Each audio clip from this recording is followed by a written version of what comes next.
கடவுள் உங்களை அழிப்பார். ஏன் தெரியுமா?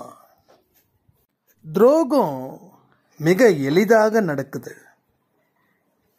இதனால மன கஷ்டம். ஆனா ஒண்ணு தெரியுமா? நீதியே வெல்லும் அப்படின்ற ஒரு விஷயத்த நீங்க புரிஞ்சுக்காம விட்டதால இத செய்தா மற்றவர்கள் உங்களுக்கு அநியாயம் செய்ய காத்து கொண்டு இருக்கிறார்கள். சுத்தப்படுத்திக்கிட்டே இருங்க. மிகவும் மோசமாக உள்ளது உங்கள் வாழ்வு. மிகப்பெரிய அசுத்தம் தொடர்ந்து உங்க கூடவே இருக்குதுன்றத கவனிக்க தவறிக்கிட்டே இருக்கீங்க. இந்த துன்பத்திற்கு காரணம் ஒரு முக்கியமான நிகழ்வு உங்கள் வாழ்வில் நடந்தது. அந்த நேரத்தில் மற்றவர்களை நீங்கள் கேவலப்படுத்தினீங்க. இது மாதிரி பல விஷயம் இந்த பதிவில் இருக்கு. இந்த பதிவை கேட்கும்போது மிகப்பெரிய ரகசியம் ஒன்று வெளிப்படும். அந்த ரகசியம் வெளிப்பட்டுடுச்சு அப்படின்னா உங்க வாழ்க்கையில இனி எல்லாமே நல்லதே நடக்கும். கெட்ட சக்தி உங்களை விட்டு ஓடிடும். சாய்ரா. என் உயிரின் உயிரானவர்களே, பகவத்கீதையில கிருஷ்ணருடைய மிக முக்கியமான ஒரு வார்த்தை. அந்த வார்த்தைக்கு அர்த்தங்கள் இங்க நிறைய பேருக்கு புரிஞ்சும் புரியாத மாதிரியான வாழ்க்கைய வாழ்ந்து மனசுல வேதனையோட இந்த உலகத்தை விட்டு போறோம். மீண்டும் பிறவி எடுக்கிறோம். அதே வேதனையோட, அதே குறைகளோட. ஒவ்வொரு பிறவியும் இதே மாதிரி தான் நடக்குதே தவிர எந்த பிறவியிலையும் நாம சந்தோஷம் அப்படின்றது இல்லாமலே போகுது. வாழ்க்கையில எப்பொழுதும் உற்சாகமான மனநிலையில இருக்கணும். அதுக்கு கவலைகள் வரக்கூடாதுன்னு நாம நினைக்கிறோம். நம்ம நினைக்கிறதெல்லாம் நடந்துடுதா அப்படின்னு பார்த்தா அது சுத்தமா இல்லை. நம்ம நினைச்சதை விட நினைக்காதது நிறைய நடக்குது. ஸோ மனசுல மிகப்பெரிய வலியும் வேதனையும் இங்க துடிக்குது. ஒரு விஷயத்துக்கும் யார் காரணம், யார் செஞ்சாங்க அப்படின்னு சொல்லி நாம யோசிச்சுக்கிட்டு வாழ்க்கைய முழுசா முழுங்கிடுறோம். இதை எல்லாத்தையும் சரி கட்டி நம்ம வாழ்க்கைய சரி பண்ணி கடவுளோட பாதத்தை நோக்கி நாம போகும்போது நம்ம வாழ்க்கையில இனி ஏற்படக்கூடிய மாற்றங்கள், இனி ஏற்படக்கூடிய அதிசயங்கள், பல விஷயத்தை நம்ம இங்க பேசும்போது, அதை பத்தி சிந்திக்கும் போது கர்மாக்கள் விலகி ஓடுது அப்படின்னு ஒரு சாய்ராமுடைய கமெண்ட். என்னைக்கு நாம நல்ல வழியில சிந்திக்கிறோமோ, என்னைக்கு நல்ல வழியில நாம போறோமோ, அன்னைக்கு நம்மளை தேடி நல்ல நல்ல விஷயங்களா நடக்கும். பல பேரோட வாழ்க்கையில இது நடக்கல. ஏன்னா நல்ல சிந்தனையும் இல்லை, நல்ல பாதையில போறதும் இல்லை. நல்ல சிந்தனைகள்னா எப்படிப்பட்டதா இருக்கணும்? கடவுள் சொல்படி வாழணும். கடவுளுடைய ஒவ்வொரு வார்த்தைகளையும் உயிரா நினைச்சு நாம மதிச்சு அதன்படி நாம வாழணும். அப்படி இருந்தா வாழ்க்கைய ஈஸியா வெல்லலாம். அப்படி இல்லைன்னா வாழ்க்கைய வெல்வது அப்படின்றது கனவுல கூட நினைச்சு பார்க்காத ஒரு விஷயமா போயிடும். இங்க சாயப்பா உங்களுக்கு பல விஷயத்தை போதிக்கிறாரு. உங்க வாழ்க்கை நல்லா இருக்கணும் அப்படின்னு எதிர்பார்க்கிறாரு. கூடுதலா அவர் சொல்லக்கூடிய வழியில அவருடைய செல்ல குழந்தைங்க பயணிக்கணும் அப்படின்னு நினைச்சு அதற்கு உரிய வழிகளை நமக்கு கண்கள் முன்னாடி காண்பிக்கிறார். நமக்கு கண்கள் இருந்தும் பார்க்க மாட்டேங்கிறோம், காதுகள் இருந்தும் கேட்க மாட்டேங்கிறோம். மனம் போன போக்கில் நாம் வாழ்க்கையை கெடுத்துக்கிறோம். அதன் மூலமா பல துன்பங்களை சேர்த்து வச்சு நிம்மதியை இழந்து ஒரு பைத்தியக்காரர்கள் போல புலம்பிக் கொண்டு அழுது கொண்டு இருந்துகிட்டு இருக்கோம். இந்த நிலையை உருவாக்குனதற்கு காரணம் நம்ம நிறைய சொல்லியிருக்கோம். அடுத்தவர்கள் காரணம் இல்லை, அடுத்தவர்கள்னு நினைக்கிறோம். ஆனா நம்ம தான் இதுக்கு காரணம்னு என்னைக்கு அந்த அடிப்படை உண்மை, என்னைக்கு அந்த அடிப்படை அறிவு உங்களுக்கு புரியுதோ அன்னைக்கு உங்க வாழ்க்கையில நீங்க வெல்வதற்கு உண்டான அச்சாரத்தை இட்டாச்சின்னு அர்த்தம். ஆனா இன்னமும் சில பேர் இதிலே விழுந்துகிட்டு இருக்காங்க. தனிப்பட்ட முறையில எனக்கு பதிவுகள் உங்ககிட்டேருந்து வரும்போது என் வாழ்க்கையில என்னுடைய சொந்தக்காரர்கள் என்ன இப்படி ஏமாத்துறாங்க, என் கணவர் இப்படி ஏமாத்துறாரு, என் மனைவி இப்படி ஏமாத்துறாங்க, மனைவி எனக்கு துரோகம் செஞ்சாங்க, கணவர் எனக்கு துரோகம் செஞ்சாங்க அப்படின்னு. ஸோ இங்க துரோகம் அப்படின்றது ஈஸியா நடக்குது, முன்ன மாதிரி இல்லை. இப்ப துரோகம் ஈஸியா நடக்குது. கணவனுக்கு தெரியாம மனைவி துரோகம் செய்யறது, மனைவிக்கு தெரியாம கணவன் துரோகம் செய்யறது. ஸோ துரோகத்தினால் அதிகமான மன கஷ்டமும் வேதனையும் வந்துகிட்டு தான் இருக்குது. உங்க சைடுல நியாயம் இருந்துச்சுன்னா அமைதியா இருங்க. உங்க சைடுல நீதி நிச்சயமா உங்களுக்கு சேர வேண்டிய நேரத்தில் நிச்சயமா சேரும். பட் நீங்க மற்றவங்களுக்கு துரோகம் செஞ்சீங்கன்னா உங்களுக்கு கண்டிப்பா அநியாயம் ஏதோ ஒரு மனுஷன் மூலமா பெறுவீர்கள். அதையும் தடுக்க முடியாது.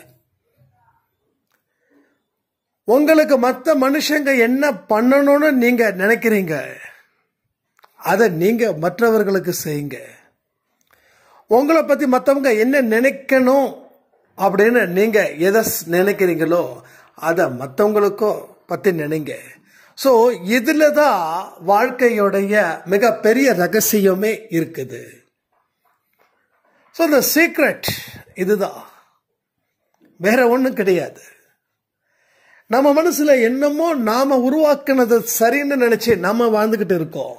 ஆனா உருவாக்குனது அத்தனையுமே கடவுளுக்கு அழிக்கக்கூடியதா இருக்குது.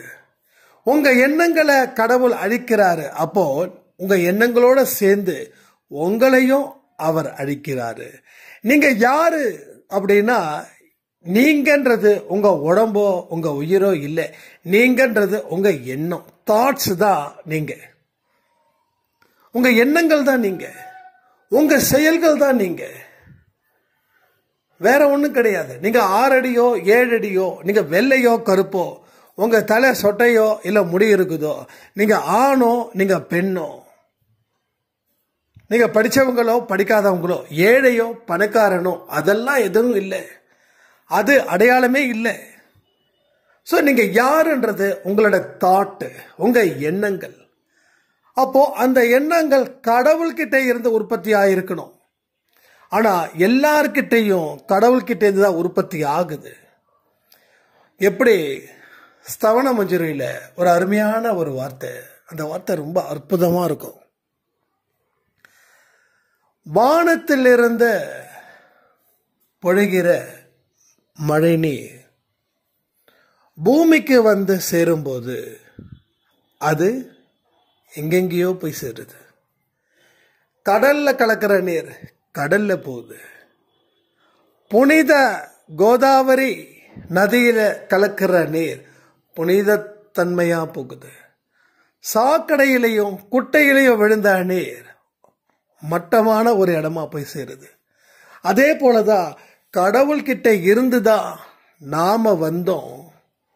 ஆனா நம்ம பாதை ஒரு புனிதமான பயணத்தை நோக்கி போகுதான்றத நீங்க யோசிச்சு பார்க்கும்போது, அது போச்சுன்னா சந்தோஷம், போகலன்னா அது நமக்கு கேவலம்.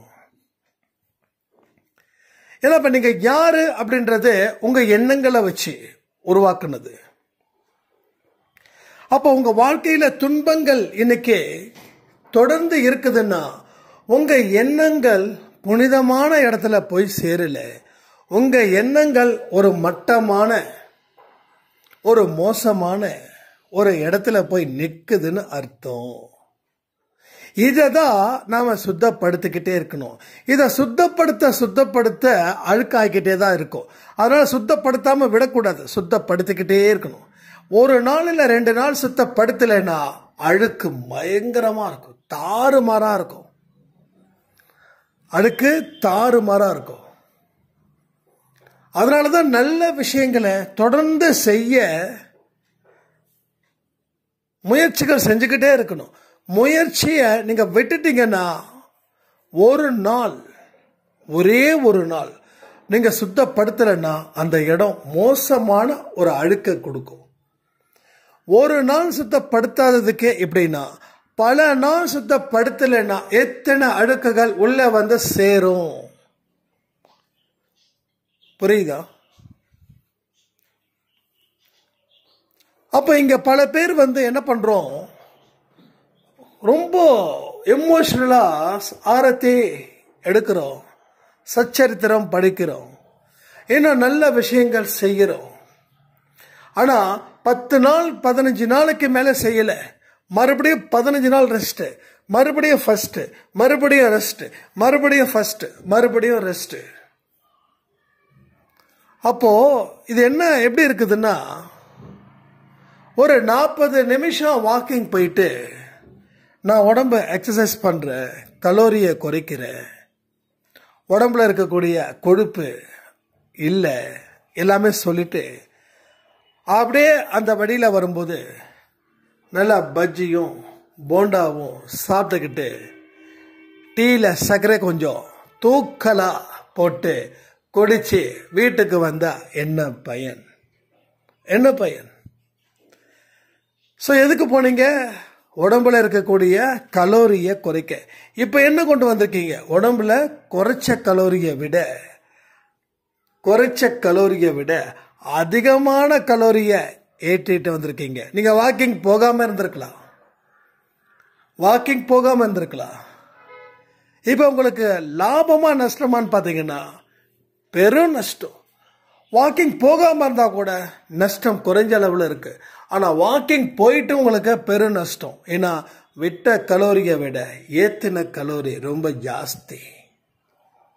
அதே போலதான் இங்கேயும் நீங்க என்னைக்கு உங்க பார்வை, அதாவது மனசுன்ற பார்வை கடவுள் பக்கம் திரும்பிச்சோ அன்னைக்கு உங்களுடைய எண்ணங்களை சுத்தப்படுத்த தான் கடவுளோட பாதையில நீங்க பயணம் செய்ய முடியும்.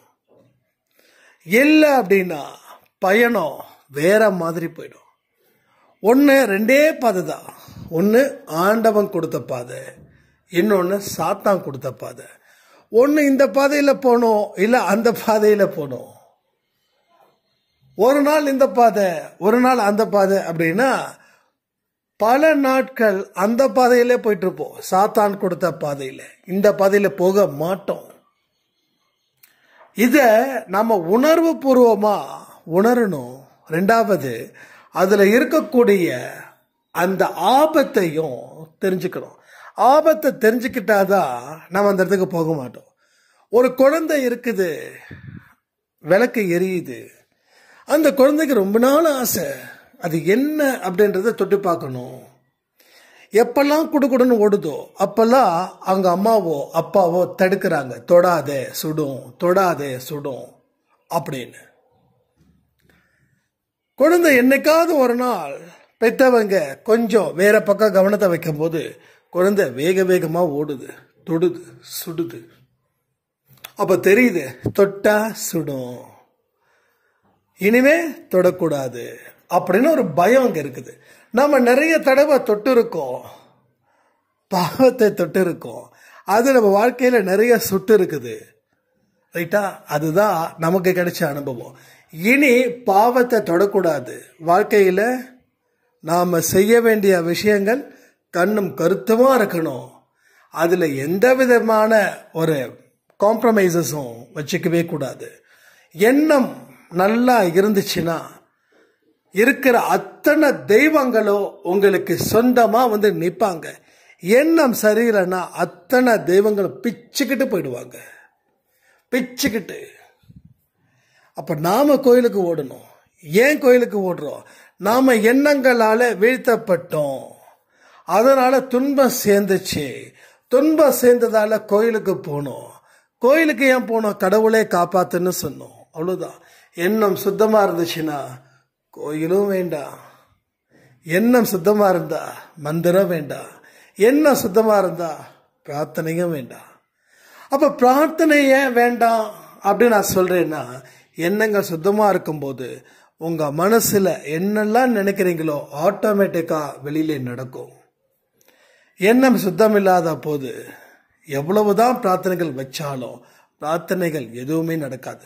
அப்ப பிரார்த்தனைகள் செய்வது கூட எண்ணங்களை சுத்தப்படுத்துவதற்கு உண்டான ஒரு வழி. அடுத்தவங்களுக்கு உதவிகள் செய்வது கூட எண்ணங்களை சுத்தப்படுத்த ஒரு வழி. 1ஆம் தேதி அன்பே சாயில ஃபுட் டொனேஷன். அதை கொடுக்குறவங்க வாழ்க்கை எவ்வளோ சூப்பராக இருக்கு தெரியுமா? அவ்வளோ ஒரு எக்ஸலண்ட்டான ஒரு பீஸ் ஆஃப் மைண்ட் இருக்கு, ஒரு கான்ஃபிடென்ட் இருக்கு. இதை தாண்டி கஷ்டங்கள் அப்படின்றது இல்லாமல் இருக்கு. இதை ஒரு சாரம் தொடர்ந்து கொடுத்துக்கிட்டே இருக்காங்க. ஒரு சாப்பாடு 2 சாப்பாடு ஆச்சு, 2 சாப்பாடு 3 சாப்பாடு ஆச்சு, எனக்கு 7 சாப்பாடு 8 சாப்பாடு 9 சாப்பாடுன்னு சொல்லி வாரம் வாரம் கொடுக்குறவங்களும் இருக்காங்க, மாசம் ஒரு நாள் கொடுக்குறவங்களும் இருக்காங்க. ஆனா என்னைக்கு எது உண்மையா நான் கொடுக்குற சாப்பாட்டினால கடவுள் மகிழ்ச்சி அடைவாரு, அவரோட மகிழ்ச்சி எனக்கு முக்கியம், இதை கொடுக்கறதால பலன் எனக்கு முக்கியம் இல்லைன்னு நினைச்சு கொடுக்குறவங்க வாழ்க்கை உயர்ந்து நிற்குது, உயர்ந்து நிற்குது. ஸோ நீங்கள் எந்த ஒரு தானத்தை பண்ணாலும் சரி, எந்த ஒரு தர்மத்தை நீங்கள் கொடுத்தாலும் சரி, கடவுள் மகிழ்வார்ன்ற நம்பிக்கையோட கொடுங்க. உங்களுக்கு பலன்கள் கிடைக்குதுன்றதுக்காக கொடுக்காதீங்க.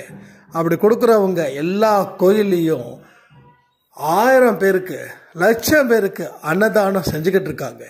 அவங்க கிட்ட கேட்டீங்கன்னா, ஆமா எனக்கு இந்த ஒரு பிரச்சனை இருக்கு, இந்த பிரச்சனைக்காகத்தான் நான் அன்னதானம் பண்றேன் அப்படின்னு.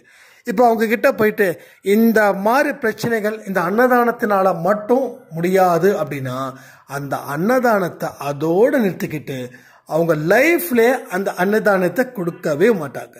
ரைட்டா? ஸோ இதுதான். அப்போ பலனை எதிர்பார்த்து கோயிலுக்கு போவதோ, பலனை எதிர்பார்த்து அன்னதானம் செய்யறதோ, பலனை எதிர்பார்த்து நல்ல விஷயங்கள் செய்வதோ வேண்டவே வேண்டாம். இதை எதிர்பார்த்து நீங்க செய்ய ஆரம்பிச்சீங்கன்னா திரும்பவும் நீங்க கோயிலுக்கு போக மாட்டீங்க, திரும்பவும் எந்த ஒரு நல்ல செயலையும் நீங்க செய்ய மாட்டீங்க.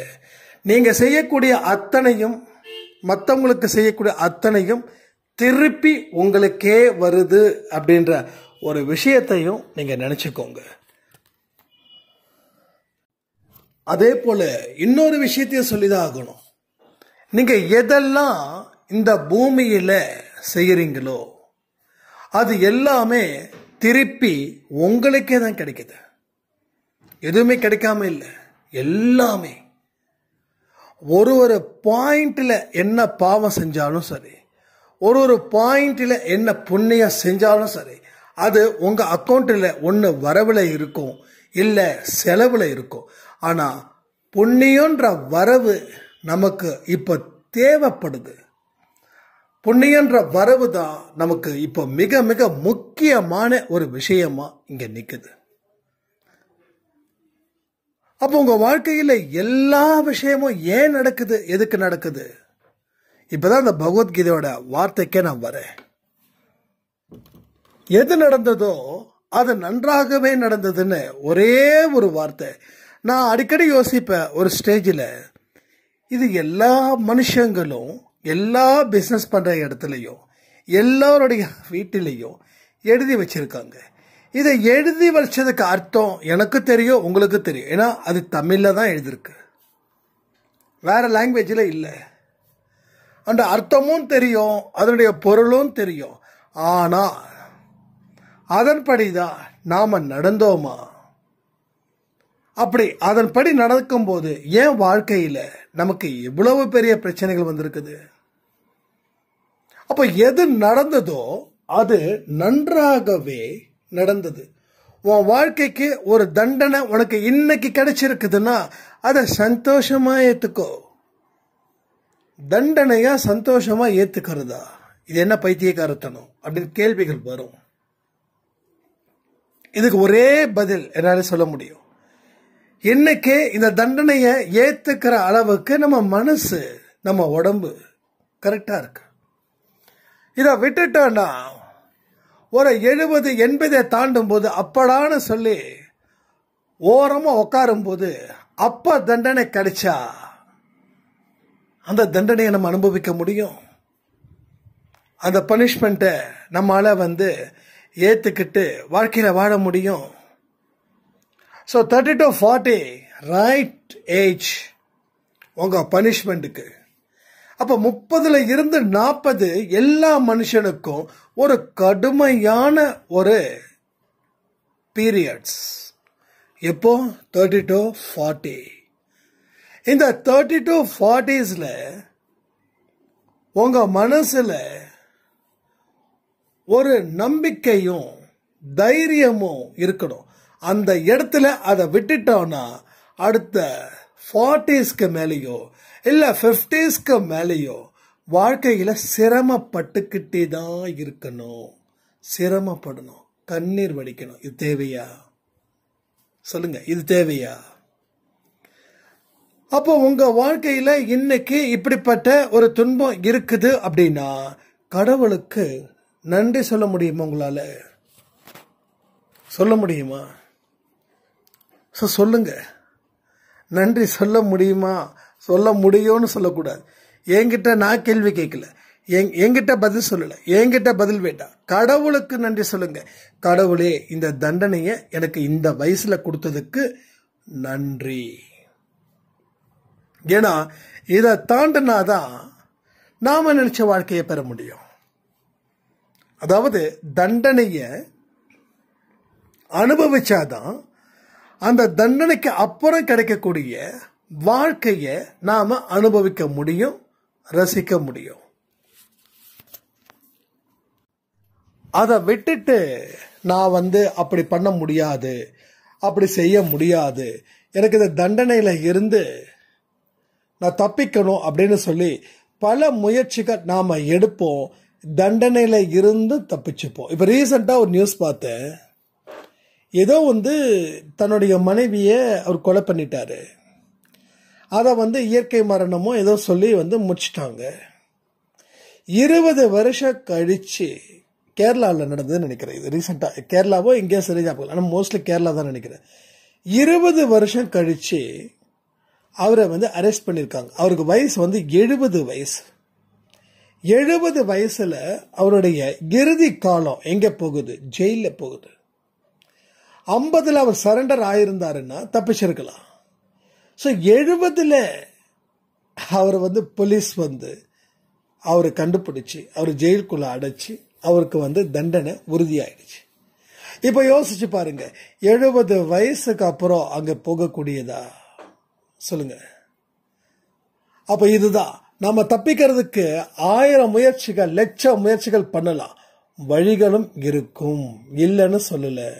ஆனா என்னைக்கு நம்ம ஆனந்தமான நிலையில வாழணும்னு நினைக்கிறோமோ அன்னைக்கு அந்த சாபம் நம்ம மேல கொட்டும். ஆனா இப்போ கஷ்டத்தோட கஷ்டமா அதை அனுபவிச்சிட்டோம்னா அது சாபத்தை கஷ்டத்தோட கஷ்டமா அனுபவிக்கும் போது அதை முடிச்சதுக்கு அப்புறம் வாழ்க்கை வரமா இருக்கும். அந்த வரமா இருக்கக்கூடிய நேரத்துல நம்ம அழகான, அமைதியான, அற்புதமான ஒரு வாழ்க்கைய வாழ்ந்து சாதிக்கலாமே. அப்போ உங்களுக்கு வரக்கூடிய தண்டனைகள் உண்மையிலே சொல்ற கடவுளுக்கு நன்றிகளை மட்டும் சொல்லுங்க. ரெண்டாவது, கடவுள்கிட்ட ஒரு வாக்குறுதியும் கொடுங்க. எந்த காரணத்தை கொண்டும் நான் துன்பத்தை விலை கொடுத்து வாங்க மாட்டேன். எந்த காரியத்தை கொண்டும் துன்பத்தை விலை கொடுத்து வாங்க மாட்டேன். கமெண்ட் சொல்றீங்களா? துன்பத்தை நான் விலை கொடுத்து வாங்க மாட்டேன். அப்போ இதுக்கு பின்னாடி துன்பத்தை யாரும் விலை கொடுத்து வாங்கல. இன்பத்தை ஃப்ரீயா யூஸ் பண்றதால துன்பத்தை விலை கொடுத்து வாங்க வேண்டியதா போயிடுச்சு. நமக்கு இன்பம் அது கடவுளால அந்த இன்பம் நமக்கு கிடைச்சுதா, இல்ல நம்ம மனசுன்ற பேய் பிசாசால அந்த இன்பம் கிடைச்சுதா? எந்த இன்பத்துல நீ லயிச்சிருக்க? அது கடவுள் கொடுத்ததா, இல்ல மனிதனால, அதாவது உன்னால ஒரு சிற்றின்பத்தை உருவாக்கப்பட்டதா? இத பேஸ் பண்ணி தான் உனக்கு துன்பம் கிடைக்குமா கிடைக்காதா? இன்னைக்கு இருக்கக்கூடிய சந்தோஷம் நாளைக்கு துக்கமா மாறும். இன்னைக்கு இருக்கக்கூடிய கஷ்டம் நாளைக்கு சந்தோஷமா மாறும். அப்போ கஷ்டப்படணுமேனு சொல்லி உன் மனச இன்பத்தின் வழியில நீ பயணிக்க ஆரம்பிச்சா அது உன் வாழ்க்கையில துன்பமா போய் சேரும். இன்னைக்கு பெற்ற துன்பத்திற்கு கொஞ்சம் திருப்பி பார்த்தீங்கன்னா எங்கேயோ ஒரு மிகப்பெரிய தவறுகளை செஞ்சிருக்கும். கமெண்ட் பண்றீங்களா? இந்த துன்பத்தை எனக்காக நீங்க சொல்ல வேண்டாம், ஒரு ஆழ் மனசுல இருந்து பதில் சொல்லுங்க. இன்னைக்கு இந்த துன்பம் வருவதற்கு காரணம் உங்க வாழ்க்கையில ஒரு முக்கியமான நிகழ்வுகள் நடந்திருக்குதா இல்லையா? அந்த நிகழ்வு உங்களுக்கு சந்தோஷத்தை கொடுத்துதா இல்லையா? அப்ப எத்தனையோ பேரு இது தப்புன்னு சொல்லியும் நீங்க அந்த சந்தோஷத்தை அனுபவிக்கிறதுக்கு எல்லாருடைய வாயையும் நீங்கள் அடைத்தீர்களா இல்லையா? மற்றவங்க சொல்றத உங்க காது கேட்க கூடாதுன்னு காதுக்கு பூட்டு போட்டீங்களா இல்லையா? நிறைய அவங்கள எதிர்த்து பேசுறீங்களா இல்லையா? நல்லா யோசிச்சு தீர்க்கமா யோசிச்சு கமெண்ட் பண்ணுங்க. இங்க பாருங்க, கமெண்ட் செக்ஷன் ஒவ்வொரு நாளும் 6 மணிக்கு பப்ளிஷ் ஆகுது அன்பே சாய் பிரேயர்ல. எதுக்காக? உங்க குரல் உங்களால ஒலிக்க முடியலன்றதுக்காக நம்ம அன்பே சாய் மூலமாகவே உங்களுடைய குரல் வேறொரு குரலின் மூலமாக ஒலிக்கப்படுகிறது. இது எப்பயுமே நடக்கும். Everyday 6 o'clock. இதெல்லாம் எதுக்குன்னா உங்களுடைய கமெண்ட் என்னைக்கும் எப்பையும் உங்க வாழ்க்கையில அடுத்த கட்டத்துக்கு உறுதிப்படுத்துவதற்கான ஒரு சின்ன ஒரு எக்ஸாமினேஷன், அவ்வளவுதான். தொடர்ந்து நீங்க கமெண்ட் பண்ணிக்கிட்டே இருக்க இருக்க இருக்க இருக்க என்ன ஆகுது, உங்களுக்கே சில மாற்றங்களை ஏற்படுத்துது. ஒரு சாய்ராம் சொல்லி இருக்கும்போது ரொம்ப அருமையா இருந்தது. ஆரம்பத்தில் எனக்கு இந்த பதிவுகள் மேல விருப்பம் இல்லை, பிரச்சனை தீர்வதற்கு மருந்து கொடுங்கன்னா நீங்க பிரச்சனையே எங்களால தான் சொல்லும்போது எங்களால சாதாரணமா ஏத்துக்க முடியல. சாயப்பாய்களுக்கு மிராக்கல் பண்ணணும்ன்ற தாட்டை தாண்டி நாங்க உழைக்கணும்ன்ற தாட்டெல்லாம் நிச்சயமா இருந்தது இல்லை. ஆனா இன்னைக்கு எங்களை சரி பண்ணும்போது அவர் எங்கள் திசை நோக்கி வருகிறார் அப்படின்னா உண்மை அதுதான். நீங்க சரியாச்சுன்னா அவர் உங்க திசை நோக்கி வருவார். நீங்க சரியில்லைன்னா அவர் வேற திசை நோக்கி போவார். அவர் எந்த திசை நோக்கி போறாருன்றது கூட உங்களுக்கு தெரியாது. அதுதான் மிகப்பெரிய ஒரு ட்விஸ்டே இதுல. அப்ப எண்ணங்கள் சுத்தம் இல்லை அப்படின்னா கடவுள் நெருங்கவில்லைன்னு அர்த்தம். எண்ணம் சுத்தமா இருந்துச்சு அப்படின்னா கடவுள் நெருங்கிட்டார்னு அர்த்தம். கடவுள் நெருங்கிட்டாருன்னா எந்த துஷ்ட சக்திகள் வந்தாலும் சரி அது எதுவும் உங்களை செய்யாது. ரைட்டா? உங்களை தாக்குற மாதிரி வரும், ஆனா உங்களை தாக்காது. பட் எண்ணங்கள் சரியில்லைன்னா வேற யாரையாவது தாக்குற மாதிரி சில துஷ்ட சக்திகள் வரும். உங்களுக்கு வராது, நீங்க இருப்பீங்க, ஆனா உங்களை தாக்கும். உங்களுக்கே ஆச்சரியமும் அதிசயமும் இருக்கிற மாதிரி இருக்கும். நமக்கு இந்த பிரச்சனைகள் வந்திருக்கு, நமக்கே ரொம்ப ஆச்சரியமா இருக்கு, இது எப்படி வந்துச்சு, ஏன் வந்துச்சுன்னு சொல்லி நீங்க மண்டையை பிச்சுப்பீங்க. நிறைய பேர் அப்படிதான் சொல்லுவாங்க, எனக்கு என்னன்னே தெரியல, எனக்கு இப்படிப்பட்ட ஒரு பிரச்சனை வருதுன்னு நான் நினைச்சு கூட பார்க்கவே இல்லை அப்படின்னா நம்மளுடைய வேற எங்கேயோ போன அம்பு நம்ம நெஞ்சில பாஞ்சிடுச்சுன்னு அர்த்தம். இது மாதிரிதான் நிறைய விஷயங்கள் நடக்கும். இதெல்லாம் கடவுள் சம்பந்தப்பட்ட மனுஷங்களா இருக்கிற உங்களுக்கு இது புரியும். கடவுளை வெறுக்கிறவங்களுக்கோ, கடவுளை பத்தி அறியாதவங்களுக்கோ, இல்ல கடவுள் எல்கேஜி யூகேஜி படிக்கிற பசங்க மாதிரி படிக்கிறவங்களுக்கோ அது தெரியாது, புரியாது.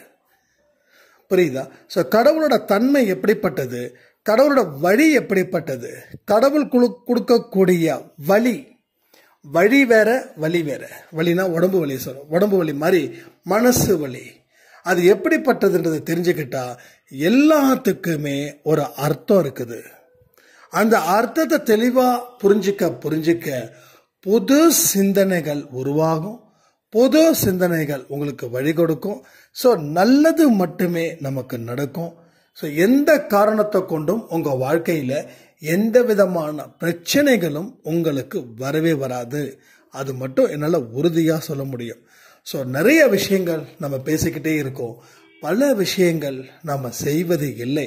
அதனால வாழ்க்கையில உயர்ந்த இடத்துக்கு போக முடியல. உயர்ந்த இடத்துக்கு போகணும்னா தாழ்ந்த சிந்தனைகளை இருக்கக்கூடாது. நதி போல ஓடிக்கிட்டே இருக்கணும், நதி போல ஓடிக்கிட்டே இருக்கணும். ஸோ குட்டை மாதிரியோ சாக்கடை மாதிரியோ நாம மனசை என்னைக்குமே வச்சிக்க கூடாது.